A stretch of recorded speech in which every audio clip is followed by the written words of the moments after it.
Naku, sira pala yung suspension na nabili ko. Oh, tignan nyo.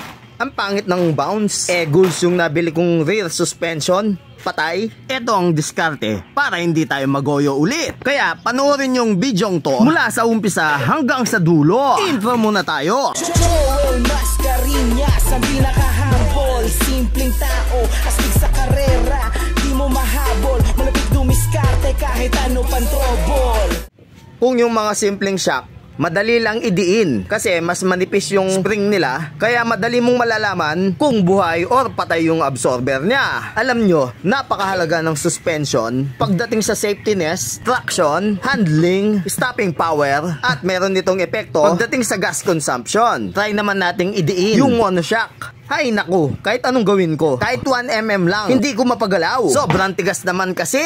Garantisado sa karera malupit, at sa larangan na to, walang makakahigit. Wala, goals. Kailangan mapisil natin to para malaman natin kung buhay itong isang binili ko. Dito natin malalaman kung nagoyo na naman tayo or hindi. Tara, kunin na natin yung aparatong ginawa ko. Dito sa tarlac mo makikita ang mga tunay na magaling at tunay na talento.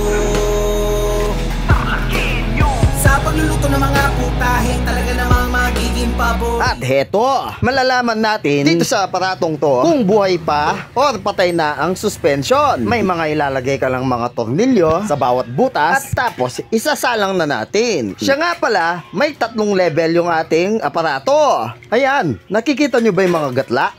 Okay, the moment of truth. Testingin na natin yung isang shock absorber na nabili natin nung wala pa itong aparatong to. Ayan, makikita nyo, napakabilis mag-recoil. Sabi pa naman nung nagbenta sa akin, maayos daw yun. Buhay na buhay ang recoil at wala pang tagas. Joke lang pala yung sinabi niya para lang kumita siya.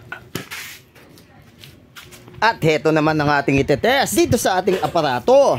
Nung binili ko to, dala-dala ko tong aparatong to. Katawa-tawa man yung dating, pero at least hindi ako nagoyo. Partida, mukhang sira na yung shock absorber dahil napakarumi nito. Matapatan to, ang bangis talaga na tarlakenyo. Pambihira ang lupit at talagang solid at panalo.